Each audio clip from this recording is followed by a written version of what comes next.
CST une arrestation illégale pour Manon Aubry. Invité sur BFM TV RMC ce lundi 9 juin. L'eurodéputé La France Insoumise a dénoncé l'intervention de l'armée israélienne pour arraisonner et dérouter le bateau qui tentait de rejoindre Gaza pour y apporter de l'aide humanitaire, à bord duquel se trouvent l'eurodéputé Rima Hassan et l'activiste suédoise Greta Thunberg. La seule chose qui leur est reprochée, c'est d'amener pacifiquement de l'aide humanitaire dans la bande de Gaza qui fait face à un blocus humanitaire depuis des mois. Les seuls qui devraient être en prison et arrêtés ce sont les dirigeants israéliens qui commettent un génocide, a martelé Manon Aubry.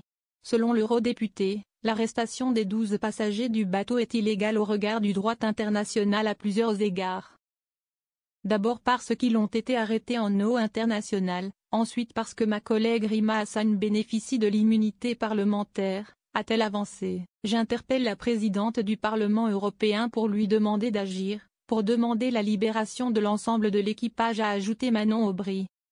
7 heures après l'arrestation illégale par Israël de 12 personnes dont 6 ressortissants français sur la #Flottille de la Liberté, les autorités françaises n'ont toujours pas eu un mot de réaction. A de son côté écrit le coordinateur de la France Insoumise, Manuel Bompard. Qu'attend la France pour condamner cette nouvelle violation du droit international et apporter son soutien à ses ressortissants détenus à l'étranger? Le voilier de l'organisation Freedom Flotilla Coalition était parti d'Italie le 1er juin pour briser le blocus israélien à Gaza, en proie à une situation humanitaire désastreuse après plus d'1 an et demi de guerre. Après une escale en Égypte, il s'était approché de Gaza en dépit des mises en garde d'Israël, qui avait donné l'ordre à son armée de l'empêcher. Après l'interception du bateau, l'organisation a aussi pointé une violation manifeste des lois internationales. Israël n'a pas d'autorité légale pour détenir les volontaires internationaux à bord du Madeleine, a déclaré son responsable, Walid Araf. Même accusation de Jean-Luc Mélenchon qui a appelé sur X à des mobilisations ce lundi partout en France en soutien au bateau et pour la fin du génocide à Gaza.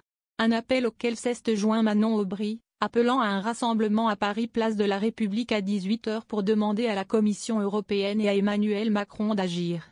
Le silence complice et lâche de ceux qui ne font rien face à ce génocide, face à cette arrestation illégale, est une complicité et l'histoire les jugera, a-t-elle assuré.